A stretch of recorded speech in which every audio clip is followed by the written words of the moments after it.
வணக்கம் தோழர்களே, நான் உங்களோட சோஷியல் மெக்கானிக்.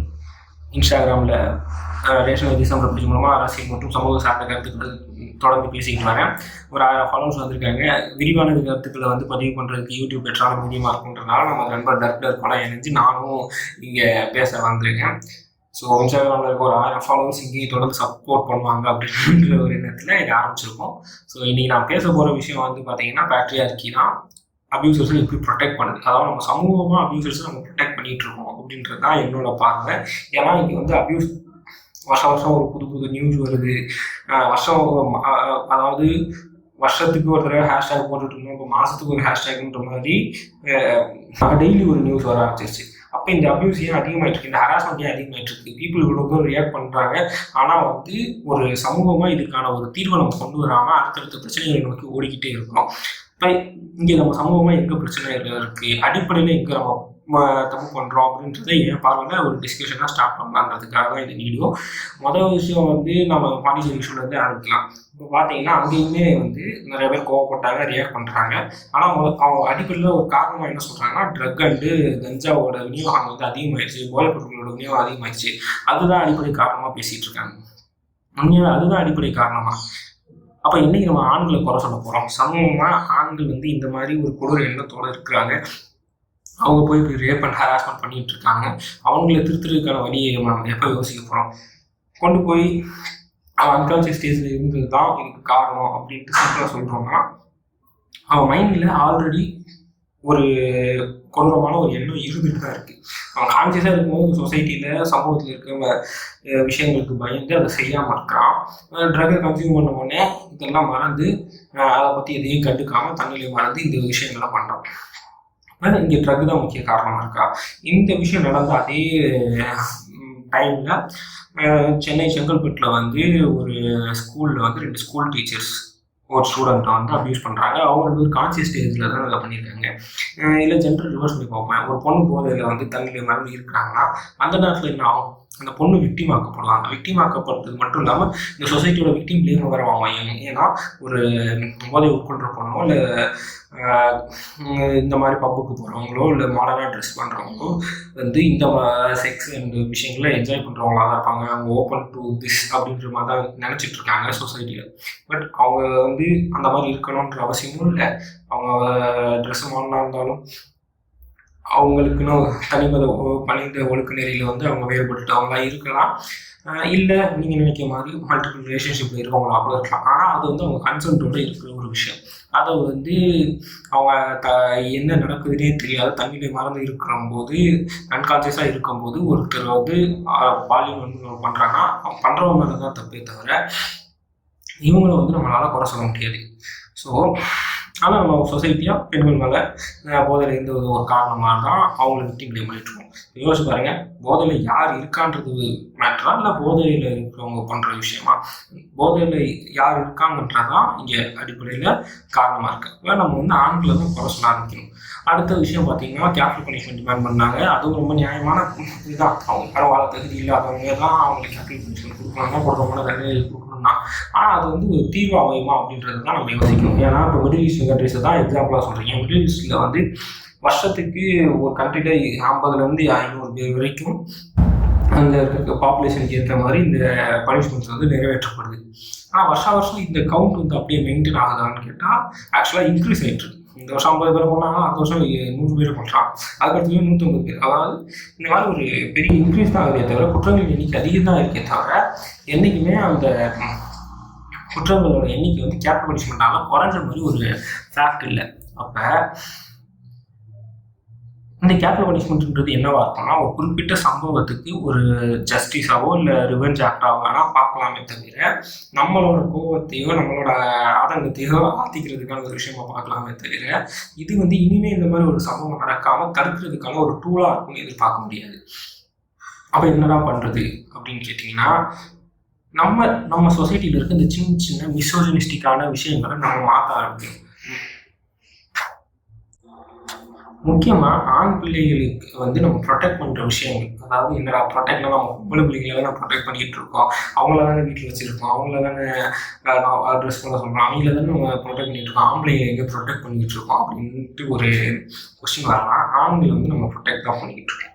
எப்படின்னா இந்த மாதிரி அவன் அப்யூஸ் பண்ணும்போது அதை கண்டுக்காமல் விட்டுட்டு இருக்கிறது தான், கண்டுக்காமல் விட்டுருக்குதுன்றதை தாண்டி அப்யூஸ்க்கு உள்ளார பெண்களை வந்து பேச விடாமல் அவங்கள அமைதியாக்குறது தான். நாங்கள் ஒன்றும் இதை பேச விடாமல் இல்லையே, ஏதோ இப்போலாம் எவ்வளோ கொந்தளிக்கிறோம் அப்படின்றதுலாம் சொல்கிறீங்கன்னா யோசிச்சு பாருங்க. ஒரு விக்டிம் வந்து தான் செக்ஷுவலி ஹராஸ் பண்ணப்பட்டிருக்காங்க அப்படின்னு வெளியே சொல்லும் போது இது வெளியே சொல்லிடாத, இது உனக்கு அதாவது பாதிக்கப்பட்டவங்க அவங்க எந்த தப்பு பண்ணலை, ஆனால் அவங்க தப்பு பண்ணதா ஃபீல் பண்ண வச்சு அவங்கள வந்து கில்ட்டுக்குள்ளே கொண்டு போய் அவங்க வந்து இதை பற்றி பேச விடாமல் நம்ம தடுக்கிறோம். அப்போ இந்த விஷயம் வெளியே வராமல் போகுது மெஜாரிட்டி ஆஃப் த பிளேசஸில். இன்னொரு இடம் பார்த்தீங்கன்னா ஆண்கள் பண்ணுற தவறுகளை வந்து ஆண் இப்படி தான் இருப்பான், அவனோட எண்ணமும் சிந்தனையும் இந்த மாதிரி தான் இருக்கும், அவன் வந்து ஒரு பொண்ணை வந்து செக்ஷுவலாக தான் பார்ப்பான் அப்படின்ட்டு நம்மளே ஆண்கள் செய்கிற தவறுக்கு வந்து ஜஸ்டிஃபிகேஷன் பண்ணிகிட்டு இருக்கோம். அதாவது ஏதோ பாலியல் உணர்வுகளும் உணர்ச்சிகளும் ஆணுக்கே ஒரு ஸ்பெசிஃபிக்கான ஒரு விஷயம் மாதிரி, எக்ஸ்க்ளூசிவான ஒரு விஷயம் மாதிரி, அது பெண்களுக்கு இல்லாத மாதிரியும் அதை வந்து நம்ம ரெகுலராக வந்து ஆண்களுக்கு டீச் பண்ணி இந்த சொசைட்டியில் சொல்லிக்கிட்டே வரதும், ஆண்கள் செய்கிற தவறை வந்து ஜஸ்டிஃபை பண்ணி அவங்க வந்து அவங்க இந்த மாதிரி தவறுகள் பண்ணுறது வந்து நார்மலைஸ் பண்ணிட்டுருக்கோம். எங்கடா நாங்கள் அப்படிலாம் பண்ணலையே, எங்கள் வீட்டு பொம்பளைங்க அவனாச்சும் வந்து சொன்னான்னா அவனை சும்மா விட மாட்டோம் அப்படின்றது என்ன சொல்லுவாங்க, எப்படின்னா இப்படி பேசலாம் அப்படிலாம். உதாரணத்துக்கு இப்படி சொல்லலாம், உங்கள் வீட்டு பசங்களை நீங்கள் சொல்கிறீங்கன்னு வச்சுப்போம், ஆனால் உதாரணத்துக்கு சினிமா படங்கள் எடுத்துக்கோங்க. அந்த காலத்துலேருந்து எம்ஜிஆர் காலத்துலேருந்து இன்னைக்கு வரைக்கும் படங்கள் வந்துட்டு தான் இருக்குது. அதில் வந்து ஒரு ஹீரோ வந்து ஹீரோயின் அப்ரோச் பண்ணுற விதம் வந்து ஸ்டாக்கிங்காக இருக்கும், யூடிசிங்காக இருக்கும், பட் அதை வந்து ரொமான்டிசைஸ் பண்ணி வச்சுருக்கோம். அதுதான் வந்து ஒரு ஆண் வந்து தன்னோட காதலை வெளிப்படுத்துகிற முறையாகவும் இப்படி தான் ஆண் வெளிப்படுத்துவான்ற மாதிரியும் நம்ம காட்டியிருப்போம். அது மட்டும் இல்லாமல் லைக் இதே விஷயத்த வந்து ஒரு பொண்ணு பண்ணனா அவங்கள வந்து செலக்ஷன் பண்ணி பொண்ணுங்க வந்து இந்த மாதிரி பண்ணக்கூடாது அப்படின்ற ஒரு ரெஸ்ட்ரிக்ஷனும் வச்சுருப்போம். இப்போ இது ரெண்டுலேயுமே இவ்வளோ பெரிய கான்ட்ரடிக்ஷன் இருக்குல்ல. இப்போ பொண்ணுங்களுக்கு இந்த ரெஸ்ட்ரிக்ஷன் வைக்கிறீங்களா, ஆண்களுக்கு ஏன் இந்த மாதிரி ஒரு ஒழுக்க நீதியை வந்து நம்ம கடைபிடிக்க விடலை. அதே போல் ஒரு பொண்ணு தைரியமாக திமுறா ஒரு ஆணை எதிர்த்து பேசினா, லைக் இங்கே இருக்க பேட்டரி அறிக்கையை உடச்சி பேசினா அவங்கள வந்து வில்லியாகவும் இல்லை, அதாவது அந்த படத்தில் இருக்க நெகட்டிவ் ரோலாக ப்ரொமோட் பண்ணிட்டு, இல்லைனா அந்த மாதிரி இருக்கிற கேரக்டர் வந்து தப்பான கேரக்டரு அப்படி இருக்கக்கூடாதுன்னு சொல்லி அந்த பொண்ணை திருத்தி மறுபடியும் ஆணுக்கு அடங்கி ஆண் சொல்கிற விஷயங்களை கேட்டு ஒடுக்கி இருக்கிற பெண்ணாக மாற்றுறது தான் படத்தோட கிளைமேக்ஸை வச்சு அப்படி தான் ஒரு பொண்ணுனா இருக்கணுன்ற மாதிரி ஸ்டீரியோடைப்பிக்கில் எத்தனையோ படங்களும் நம்ம பார்த்துட்டே இருக்கிறோம். சரி, இதெல்லாம் பழைய படங்கள், அதெல்லாம் அப்படி இப்போலாம் அப்படி இல்லைங்க அப்படி சொன்னீங்கன்னா, இப்போ ரீசெண்டாக வந்ததில் என்னையும் ரொம்ப ட்ரிகர் பண்ண படம் வந்து நிறையா இருக்குது. அனிமல் இருக்குது, லவர் இருக்குது. பட் இந்த படத்தில் வந்து நிறையா பேர் பேசிட்டாங்க. பட் ஒரு படம் வந்து ரொம்ப என்ஜாய் பண்ணாங்க, நிறையா பேர் அதை பற்றி தவறாக பேசலை. அந்த படம் என்ன ரொம்ப எரிச்சல் படுத்தின படம் வந்து லவ் டுடே படம் ஃபுல்லாமே ஒரு மிசோஜனிஸ்டிக்கான ஒரு படம், கேவலமான போர்ட்ரேல் எல்லா இடத்துலையும் இருந்துச்சு. என்னடா அந்த படத்துக்கு என்ன அப்படின்னு நீங்கள் கேட்டிங்கன்னா, அந்த படத்தில் ஆண்கள் வந்து பெண்களை செக்ஷுவலைஸ் பண்ணுறது வந்து நார்மலைஸ் பண்ணி வச்சுருப்பாங்க, 10 பசங்க சேர்ந்தா பொண்ணுங்களை வந்து தப்பாக தான் பேசுவாங்கன்றதை நார்மலைஸ் பண்ணி வச்சுருப்பாங்க, பெண்களை வந்து செக்ஷுவலாக மட்டும்தான் ஆண்கள் கன்சியூம் பண்ணுறாங்கன்றதை நார்மலைஸ் பண்ணி வச்சுருப்பாங்க. அதே போல் ஒரு ஆண் வந்து தான் சார்ந்த ஒரு தன்னோட காதலிக்கிட்டேயோ அம்மாக்கிட்டேயோ தங்கைக்கிட்டேயோ நல்லவனாக இருப்பான். ஆனால் மூணாவது ஒரு வேறு ஏதாச்சும் ஒரு பொண்ணு வந்து அந்த பொண்ணுக்கிட்ட வந்து செக்ஸியான ஃபோட்டோஸ் கேட்பான், அவங்ககிட்ட தவறாக நடந்துப்பான். அவன் இந்த மாதிரி தான் அவனோட பார்வையும் நோக்கமும் இருக்குன்றத வந்து சொல்லிட்டு அவனை ஜஸ்டிஃபை பண்ணுறதுக்காக அவனை விட மோசமான ஒரு கேரக்டர் வந்து ஒரு கன்சென்ட் இல்லாமல் ஒரு பொண்ணோட வீடியோவை எடிட் பண்ணி போகிற கேரக்டரை கடைசியாக வெளில கொண்டு வந்து காட்டிட்டு, அப்போ இவனை விட இவன் பெட்ரு, பட் ஆம்பளை மோசமாக இருந்தால் அவனுக்கு தான் மோசமான ஆம்பளை, இவனுக்கு வந்து ஹீரோ மெட்டீரியலாகவும் இவங்க வந்து ஒரு ஜென்ரல் மென் கேட்டகரியில் வர மென்னாகவும் காட்டிடுவாங்க. ஸோ அதே போல் கடைசியாக அவனுக்கு அந்த படத்தில் ஒரு விஷயம் என்ன சொல்லியிருப்பாங்க, தான் சார்ந்த ஒருத்தருக்கு வந்து இந்த நடக்கும்போது தான் அந்த விஷயத்த ஒரு சமூகமாக ஒரு ஆண் வந்து கண்டுக்கிறான், மிச்சவங்களுக்கு நடக்கிற வரைக்கும் அவன் கூட வந்து வேடிக்கை பார்த்துட்டு இருக்கான்றதையும் காட்டியிருப்பாங்க. இந்த விஷயத்த தான் நாங்கள் எஸ்ஆர்மென்ட்ன்றதும் சொல்கிறாங்க. ஏன்னா பொட்டன்ஷியலி இங்கே இருக்க எல்லாருமே அஃபண்டர்ஸாக தான் இருக்கிறாங்க. அவங்களுக்கு அவங்க செய்கிற ஒரு தவறு பெரும்பாலான நேரங்களில் புரிய மாட்டேங்குது. ஏதோ ஒரு சமயத்தில் வந்து அவனுக்கு சார்ந்த ஒரு பெண்ணுக்கு இது நடக்கும்போது தான் அவனுக்கு அதை பற்றின ஒரு புரிதல் வந்து அதுக்கு ரியாக்ட் பண்ணுறான். சரி, இப்போ நான் எஸ்ஆல்மென்னு சொன்ன உடனே அதுக்கு அஃபண்ட் ஆகிற நிறைய பேர் வருவாங்க. நான் சொல்கிறேன், இங்கே எத்தனையோ மீன் பேஜஸில் பெண்களை பற்றி தவறாகவும் பெண்களை தவறாக சித்தரிச்சும் ரொம்ப அசிங்கமான வார்த்தைகள் வந்து கேப்ஷன் போட்டு மீன் பேஜஸ் ரன் பண்ணிட்டு இருக்கானுங்க. ஈவன் நார்மல் மீன் பேஜஸில் நார்மலாக மீன் போட்டுட்ருப்பான், நடுவில் ஒரு செக்ஸிஸ்டாக மீன் போட்டிருப்பான். ஸோ இதெல்லாம் நம்ம பார்த்துட்டே தான் வரோம். அங்கெல்லாம் போய் நீங்கள் ரியாக்ட் பண்ணுறதே கிடையாது. அங்கே அதை பார்த்துட்டு என்ஜாய் பண்ணிட்டு சிரிச்சுட்டு லைக்கை போட்டு கமெண்ட் பண்ணிட்டு வாங்குறீங்க. அப்போ உங்கள் மைண்டில் உங்களுக்கும் அந்த சென்ஸ் தான் இருக்குது. அப்போ இது தப்புன்னு உங்களுக்கு ரியாக்ட் பண்ண தோணுன்னா நீங்களும் ஒரு அபியூசரில் ஒரு ஆள் தானே. அப்புறம் எஸ்ஆல்மென்னு சொல்லும் போது மட்டும் உங்களுக்கு அஃபண்ட் ஆனால் என்ன அர்த்தம்? இப்போ நீ அங்கே போயிட்டு அதை பேசி அவன் பேச விடுறதை தடுக்கனா, இங்கே வந்து எஸ்ஆல்மென்னு சொல்கிறவனை அங்கே தடுக்கிறவன் வந்து இந்த எஸ்ஆல்மென்னு சொல்கிறவன்ட்ட வந்து அஃபண்ட் ஆகிட்டு பேசிகிட்டு இருக்க மாட்டான். அவன் இதை புரிஞ்சுப்பான். அவனுக்கு வந்து எந்த கண்டென்ட்டில் சொல்கிறாங்க,